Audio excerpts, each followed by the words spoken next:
जय हिंद दोस्तों, स्वागत है आप सभी का आज की प्रैक्टिस क्लास में।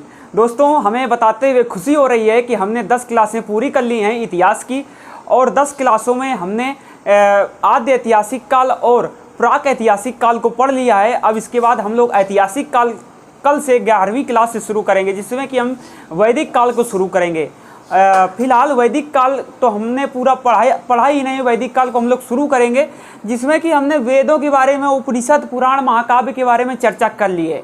तो आज की हमारी 11वीं क्लास है, जो कि प्रैक्टिस क्लास है। तो आज हम लोग दो बुकों से प्रैक्टिस करने जा रहे हैं। ये देखेंगे कि हमारी 10 क्लास में जो कुछ हमने पढ़ा वो हमारे काम का है या नहीं है, कि जो ये इन बुकों में क्या है कि बेसिकली वो क्वेश्चंस हैं जो प्रीवियस ईयर में क्वेश्चंस एग्जाम्स में पूछे गए हैं, भिन्न एग्जाम्स में पूछे गए हैं। तो हम लोग इन क्वेश्चंस को देखेंगे, आप लोग बस सुनिए, हो सकेगा तो हम बगल में स्क्रीन में चलाएंगे। तो चलिए शुरू करते हैं। पहले इस बुक से शुरू करते हैं, बाद में दूसरी बुक्स को देखेंगे।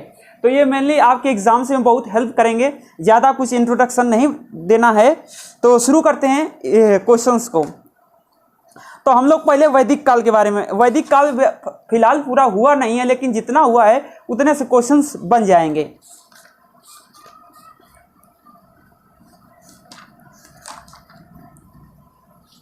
चलिए शुरू करते हैं। क्वेश्चन नंबर 1, गार्गी, मैत्रेयी और कपिला का घर था। हम थोड़ा हट जाते हैं, क्योंकि जब एडिटिंग करेंगे तो हो सकेगा तो बगल में क्वेश्चंस चला देंगे। तो गार्गी, मैत्रेयी और कपिला का घर था। Number A Vidisha, number B Ujjain, number C Pataliputra, number D Mithila. तो गार्गी, मैत्रेयी और कपिला का घर मिथिला था। ठीक है। तो गार्गी, मैत्रेयी और कपिला विदुषी महिलाएं थी। विदुषी का मतलब विद्वान, जैसे कि पुरुषों में जो होता है उसे विद्वान कहते हैं, और जो महिलाओं में बहुत इंटेलिजेंट होता है उसे विदुषी कहते हैं। इन सभी का संबंध मिथिला से है, जो वर्तमान में नेपाल में स्थित है। ऋग्वैदिक काल में बहुत सी विदुषी महिलाओं का जिक्र है, जैसे अपाला, विश्ववारा, लोपामुद्रा, और इसके बाद गार्गी, मैत्रेयी और कपिला। तो गार्गी, मैत्रेयी और कपिला का संबंध का घर कहाँ था? वो था मिथिला में, जो कि नेपाल में है। निम्नलिखित में से किस वेद में प्राचीन वैदिक युग की सभ्यता के बारे में सूचना दी गई है? ऋग्वेद, यजुर्वेद, अथर्ववेद, सामवेद। तो जो इसका सही ऑप्शन होगा ऋग्वेद। किस वेद में प्राचीन वैदिक युग की सभ्यता के बारे में सूचना दी गई है? तो वो है ऋग्वेद के बारे में। ऋग्वेद में 10 मंडल, 1028 सूक्त, 10,580 ऋचाएं हैं। ऋग्वेद में गायत्री मंत्र की चर्चा की गई है। 9वें मंडल में सोम देवता की चर्चा की गई है। ऋग्वेद के ज्ञानी को गेत्र कहते हैं, और जो ऋग्वेद का उपवेद है उसे आयुर्वेद कहते हैं, और ऋग्वेद के इस उपवेद के ज्ञानी को हम लोग प्रजापति कहते हैं। ठीक है। वैदिक गणित का सबसे महत्वपूर्ण पाठ है। वैदिक गणित का सबसे महत्वपूर्ण पाठ सुलभ सूत्र है। सुलभ सूत्र है। देखिए, जो वैदिक गणित होती है ये बहुत ही अच्छी और चमत्कारी गणित होती है। इसमें बहुत जल्दी आंसर आते हैं। आप कभी इसको देखना हो, जानना हो, तो यूट्यूब में सर्च करना वैदिक गणित। तो वैदिक गणित का महत्वपूर्ण सूत्र क्या है? सुलभ सूत्र। ये आपके एसएससी सीजीएल 2001 में पूछा गया है। आर्यों के द्वारा निम्नलिखित में से कौन सा शिल्प कौशल प्रयोग में नहीं लाया गया था? मिट्टी के बर्तन, आभूषण, बढ़ईगिरी, लुहार। तो आर्यों के द्वारा लुहार का काम नहीं किया गया था। भारतीय शासन के प्रतीक शब्द सत्यमेव जयते को कहाँ से लिया गया है? ये आपका किस एग्जाम में? एसएससी सीपीओ एसआई 2003 कि सत्यमेव जयते कहाँ से लिया गया है? तो हमने देखिए पढ़ाया था मुंडोक उपनिषद। तो मुंडोक उपनिषद से सत्यमेव जयते को लिया गया है। आयुर्वेद के वैद्य, चिकित्सा का भगवान किसे कहते हैं? आयुर्वेद के भगवान, चिकित्सा का भगवान धन्वंतरी को कहते हैं। धन्वंतरी को आयुर्वेद का वैद्य या चिकित्सा का भगवान कहते हैं। वेद शब्द का क्या अर्थ होता है? वेद शब्द का अर्थ होता है ज्ञान। तो इसी प्रकार आगे क्वेश्चंस आप लोगों को मिलेगा। उपनिषद का क्या अर्थ होता है? गुरु के समीप बैठकर ज्ञान प्राप्त करना। वैदिक काल के वैदिक लोगों द्वारा किस धातु का प्रयोग पहले किया गया था? तांबे का प्रयोग किया गया था। वैदिक काल के वैदिक लोगों द्वारा किस धातु का प्रयोग पहले किया गया था? वो पहले तांबा। देखिए जो था प्राक ऐतिहासिक काल, आद्य ऐतिहासिक काल, ऐतिहासिक काल। इसमें हम लोगों ने आदिमानव के बारे में पढ़ा, ठीक है। और जो आदि सिंधु सभ्यता, मेसोपोटामिया की सभ्यता, मिस्र की सभ्यता, स्पार्टा की सभ्यता, पीली नदी की सभ्यता, ये पढ़ा, रोम की सभ्यता, इनको पढ़ा, ठीक है। और जो ऐतिहासिक काल है ये वैदिक काल से शुरू होता है और अब तक का समय। तो इसमें हमने बताया था कि इसमें तांबा, इसमें प्राक ऐतिहासिक काल में तांबा, आद्य ऐतिहासिक काल में बताया था कांसा, सिंधु सभ्यता वाले में सभ्यता, इसमें बताया था लोहा। तो ये क्वेश्चन क्या क्वेश्चन है, वैदिक लोगों द्वारा किस धातु का प्रयोग पहले किया गया था? तो पहले प्रयोग तो तांबा का हुआ था, तो तांबा ऑप्शन सही हो जाएगा। इसके बाद अगला क्वेश्चन है, भारत में वर्ण व्यवस्था किस लिए बनाई गई थी? भारत में वर्ण व्यवस्था का मतलब ब्राह्मण, क्षत्रिय, वैश्य, शूद्र, इसे वर्ण व्यवस्था कहते हैं।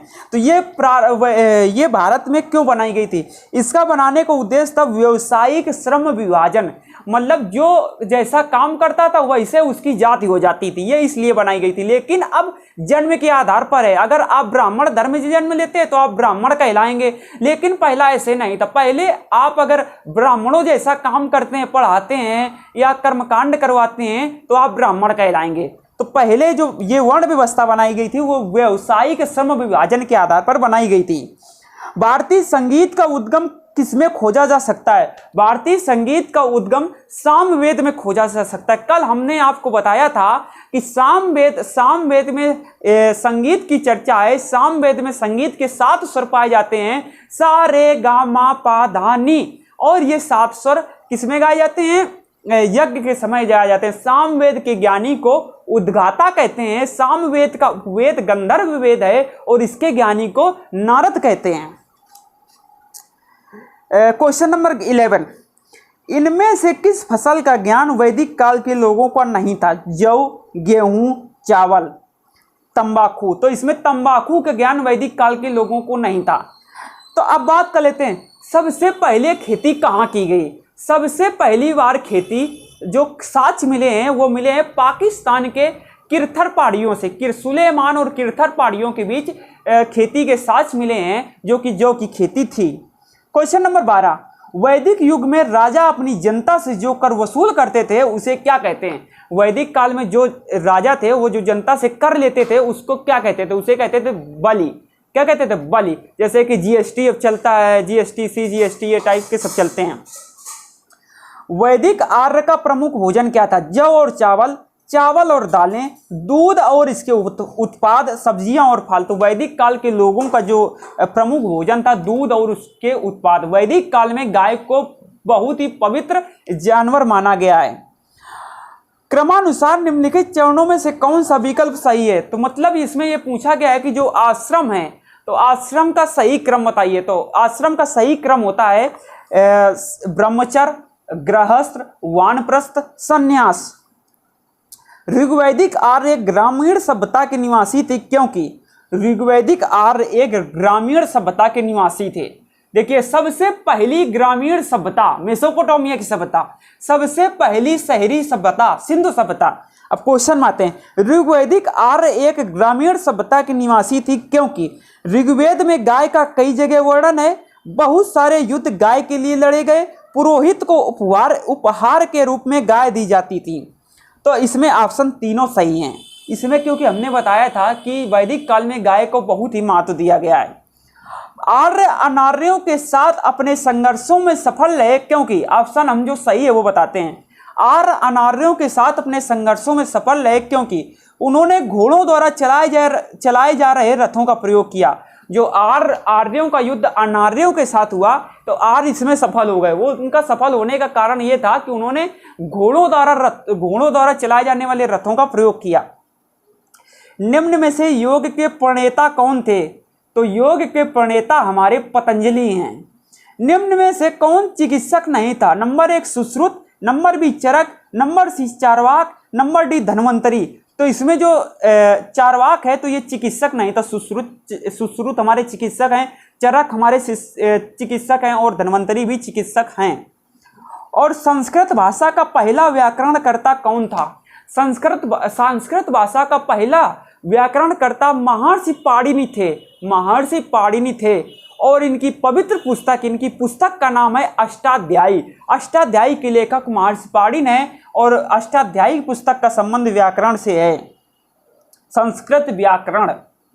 जैसे कि ग्रामर, ग्रामर को भी कहते हैं व्याकरण, लेकिन वो इंग्लिश व्याकरण हो गई, अंग्रेजी व्याकरण, वो हो गई संस्कृत व्याकरण। निम्न में से किस वेद में बलि सूत्रों को शामिल किया गया है? तो बलि सूत्रों को शामिल किया गया है यजुर्वेद में। हमने बताया था, तो यजुर्वेद में युद्ध और कर्मकांड की चर्चा, यजुर्वेद में युद्ध और कर्मकांड की चर्चा है। इसमें 1990 मंत्र हैं और बताया था इसका उपवेद जो है, उपवेद हमने कहा था युद्ध से याद रखना, उपवेद क्या हो गया? धनुर्वेद। इसके ज्ञानी क्या है? विश्वामित्र हैं। अब अपने क्वेश्चन में आते हैं। क्वेश्चन नंबर 21, मनुस्मृति किस वस्तु के साथ संबंधित है? हमने बताया था जब स्मृति साहित्य पढ़ाया था, स्मृति साहित्य कितने होते हैं? 36 होते हैं। बताया था मनुस्मृति को धर्मशास्त्र कहते हैं और मनुस्मृति को कानून की पहली पुस्तक भी कहते हैं। आगे क्वेश्चन में आते हैं। कंबोडिया के किस प्रसिद्ध मंदिर में रामायण और महाभारत के चित्र दर्शाए गए हैं? हमने आप लोगों को बताया था कि जो कंबोडिया है, तो कंबोडिया में अंकोर वाट का प्रसिद्ध मंदिर है। यह कई मर्तबा एग्जाम में पूछा गया है कि अंकोर वाट का मंदिर कहाँ स्थित है कंबोडिया में। उपनिषद शब्द का शाब्दिक अर्थ क्या होता है? बताया था अभी जब उपनिषद पढ़ाए रहे थे, तो उपनिषद शब्द का शाब्दिक अर्थ होता है गुरु के समीप बैठकर ज्ञान प्राप्त करना। गुरु के समीप बैठकर ज्ञान प्राप्त करना, यह भी कई मर्तबा पूछा गया है। और वेद शब्द का शाब्दिक अर्थ होता है ज्ञान। किस पंडित ने दक्षिण भारत का आर्यीकरण किया था? अगस्त ने दक्षिण भारत का आर्यीकरण किया था। जो अगस्त थे, अब ये क्वेश्चन बन सकता है ये किस वंश थे? ये थे पांडव वंश से, ये थे पांडव वंश से। पढ़ाएंगे जब आगे पांडव वंश आएगा। तो निम्नलिखित वैदिक संहिताओं में से भारतीय संगीत का उद्गम, वो सामवेद में संगीत की चर्चा। आर्यन जनजातियों की प्राचीनतम बस्ती कहाँ है? सप्त सिंधु। बताएंगे कल से जब वैदिक काल शुरू करेंगे तो इसमें बताएंगे कि जो आर्य हैं वो कहाँ से आए। तो आर्यन जनजातियों की प्राचीनतम बस्ती सप्त सिंधु है। पंचतंत्र के लेखक हैं विष्णु शर्मा पंचतंत्र के लेखक हैं। भारत पर पहला आक्रमण किसने किया था? आर्यों ने किया था। प्रसिद्ध गायत्री मंत्र किससे लिया गया है? ऋग्वेद में गायत्री मंत्र की चर्चा है जो कि सूर्य भगवान के लिए समर्पित है। इसके बाद आते हैं उपनिषद क्या है? हिंदू दर्शन के स्रोत हैं। पांडवों में सबसे बड़ा भाई कौन था? युधिष्ठिर। तो ये हमारा समाप्त होता है। अब बात कर लेते हैं सिंधु सभ्यता की, सिंधु घाटी सभ्यता की बात कर लेते हैं। एक मिनट जरा तो किए, पानी तो मेरा खत्म हो गया है, काम इसी से चलाते हैं, क्लास के बाद देखते हैं। हड़प्पा की सामाजिक व्यवस्था थी। नंबर 1 समतावादी, दास श्रम आधारित, रंग वर्ण आधारित, जाति आधारित। हड़प्पा की सामाजिक व्यवस्था पूछ रहा है, तो इसमें हड़प्पा की सामाजिक व्यवस्था समतावादी थी। इसमें ना तो दास व्यवस्था थी, ना तो रंग के आधार पर लोगों को बांटा गया था, ना जाति आधार पर। हड़प्पा की जो सामाजिक व्यवस्था है वो समतावादी है। कौन सा कथन हड़प्पा सभ्यता के लिए सही है? तो इसमें सही ऑप्शन है पशुपति उनके द्वारा पूजा जाता था। पशुपति उनके द्वारा पूजा जाता था। पशुपति कहते हैं शिव भगवान को। निम्न में से कौन सी चीज सिंधु घाटी सभ्यता की खुदाई में वाणिज्यिक और आर्थिक विकास का द्योतक है? मिट्टी के बर्तन, मोहरे, नाव और घर। तो इसमें जो सिंधु सभ्यता की आर्थिक विकास की द्योतक हैं वो है मोहरे। तो ये मोहरे जो हैं फारस की मोहरे हैं। तो इससे हम लोग पता कर सकते हैं कि जो सिंधु सभ्यता का जो व्यापार था वो विदेशों तक फैला था। हड़प्पा में सबसे पहले खोजा गया शहर था, भारत में सबसे पहले खोजा गया शहर था हड़प्पा। अब बात कर लेते हैं आगे। निम्नलिखित में से कौन सी हड़प्पा की खुदाई में नहीं पाई गई थी? व्यवस्थित नालियां, जलाशय, किला, शिखर रहित मंदिर। तो शिखर रहित मंदिर हड़प्पा सभ्यता में नहीं मिला था। हड़प्पा सभ्यता किस वर्ष खोजा गया था? हड़प्पा सभ्यता 1921 में खोजा गया था दयाराम साहनी के द्वारा। सिंधु घाटी और आज की हिंदू धर्म के प्राचीन संस्कृति के बीच जैविक संबंध किस पूजा में साबित होता है? पत्थर, वृक्ष और जानवर। सिंधु सभ्यता का वह एकमात्र स्थित जहां से कृत्रिम गोदीवाड़ा मिला है लोथल। सिंधु सभ्यता का एकमात्र स्थल जहां से कृत्रिम गोदीवाड़ा मिला है लोथल। निम्नलिखित पालतू जानवरों में से जो सिंधु सभ्यता का टेराकोटा में अनुपस्थित था, गाय। गाय का वर्णन सिंधु सभ्यता में नहीं है। सिंधु सभ्यता में एक सींग वाले जानवर का वर्णन है।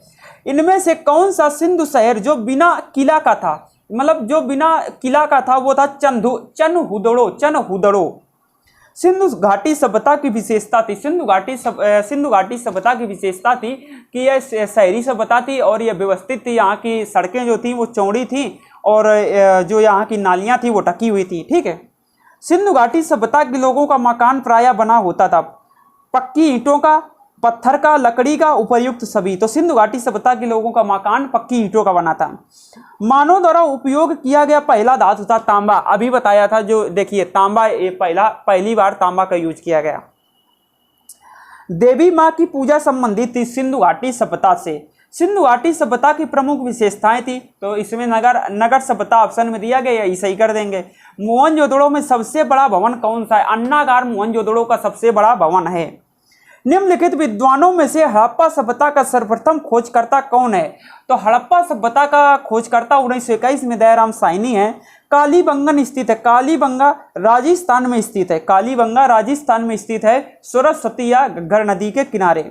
हड़प्पावासी किस वस्तु के उत्पादन में अग्रणी थे? कपास का उत्पादन सिंधु सभ्यता में बहुत होता था।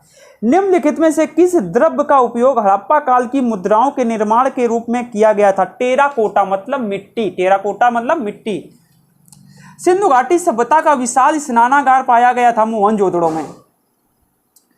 निम्नलिखित में से किस देश ने भारत से मोहनजोदड़ो के प्रसिद्ध नर्तक कन्या की प्रतिमा वापस देने के लिए कहा है? पाकिस्तान।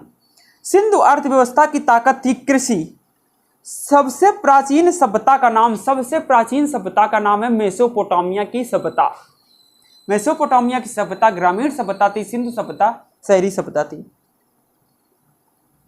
निम्नलिखित में से कौन सा सिंधु घाटी सभ्यता का स्थल पाकिस्तान में है? तो इसमें हड़प्पा जो है पाकिस्तान में है। आलमगीरपुर जो है ये आलमगीरपुर है अपने उत्तर प्रदेश में। कालीबंगन जो है, तो कालीबंगा हमारा राजस्थान में है। लोथल जो है गुजरात में है। सिंधु घाटी सभ्यता के लोग किसकी पूजा करते थे? पशुपति की पूजा करते थे। सिंधु घाटी सभ्यता की गलियां कैसी थी? चौड़ी और सीधी। इसके बाद सिंधु घाटी सभ्यता की लिपि थी अज्ञात। सिंधु घाटी सभ्यता की लिपि अज्ञात थी, जिसे विद्वानों ने पढ़ नहीं पाया है।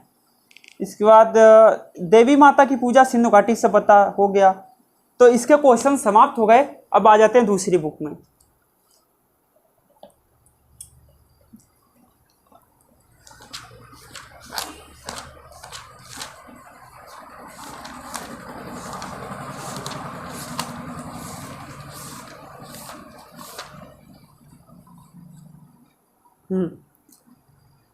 देखिए जो ये वाली पुस्तक है, तो इसके जो सिंधु सभ्यताओं के क्वेश्चन है सिंधु घाटी सभ्यता के, तो ये वीडियो पहले के वीडियो में हम करा चुके हैं। तो अब इसमें केवल वैदिक काल की जानकारी हम लोग लेते हैं। ठीक है। देखिए कुछ इसमें लाइन टू लाइन क्वेश्चंस हैं, उनको देखते हैं। ऋग्वेद में सबसे प्रमुख देवता कौन है? तो ऋग्वेद में सबसे प्रमुख देवता इंद्र हैं। उपनिषद पुस्तकें हैं दर्शन पर, मतलब दर्शन की जानकारी मिलती है। 4 जाने माने वर्णों में से पहले स्थान पर कौन सा वर्ण है? ब्राह्मण वर्ण है। ब्राह्मण, इसके बाद क्षत्रिय, इसके बाद वैश्य, इसके बाद शूद्र। श्रीमद् भगवत गीता किस ग्रंथ का भाग है? महाभारत का भाग है। महाभारत का भाग है और मद् भगवत गीता भीष्म पर्व का भाग है। ठीक है। भारतीय संगीत का आदि ग्रंथ कहा जाता है सामवेद को। किस वेद में वैदिक युग की प्राचीनतम संस्कृत के बारे में सूचना दी गई है? ऋग्वेद में। जौ, गेहूं, चावल तथा तंबाकू में से किस फसल का ज्ञान वैदिक काल के लोगों को नहीं था? तंबाकू। मानव जाति की सबसे पुराना साहित्यिक विरासत कौन सी है? ऋग्वेद। 4 वेदों में सबसे पुराना वेद ऋग्वेद। प्राचीन भारत के लोगों को कितने वर्णों में विभाजित किया गया था? 4। नचिकेता और यम के बीच सुप्रसिद्ध संवाद किस उपनिषद में है? वो है हमारा कठोपनिषद। आयुर्वेद, यजुर्वेद, गंधर्ववेद और शिल्प वेद में कौन से उपवेद के अंतर्गत नहीं गिना जाता है? यजुर्वेद को उपवेद के अंतर्गत नहीं गिना जाता, ये हमारा वेद है। वेद, उपनिषद, पुराण और धर्म सूत्र किस भाषा में लिखे गए हैं? संस्कृत भाषा में। कौन सा वेद धार्मिक अनुष्ठानों से संबंध रखता है? यजुर्वेद। हमने बताया था कि यजुर्वेद में अंत्य कर्मकांड और युद्ध की चर्चा है। उपनिषद क्या है? हिंदू दर्शन के स्रोत। अब इसके जो वो विकल्पी प्रश्न हैं उनको भी देख लेते हैं, ठीक है। वैदिक कार्यों का प्रमुख भोजन था दूध और इसके उत्पाद। निम्नलिखित में से कौन सा अन्न मनुष्य द्वारा सबसे पहले प्रयोग होने वालों में से था? वो था जौ। वैदिक लोगों द्वारा किस धातु का प्रयोग पहले किया गया? तांबा। वेद शब्द का अर्थ है ज्ञान। इसके बाद ये क्वेश्चंस हो चुके हैं पहले की किताबों में। कुछ नए, अगर नया क्वेश्चंस मिलता है तो उसका रिवीजन बस करा देंगे।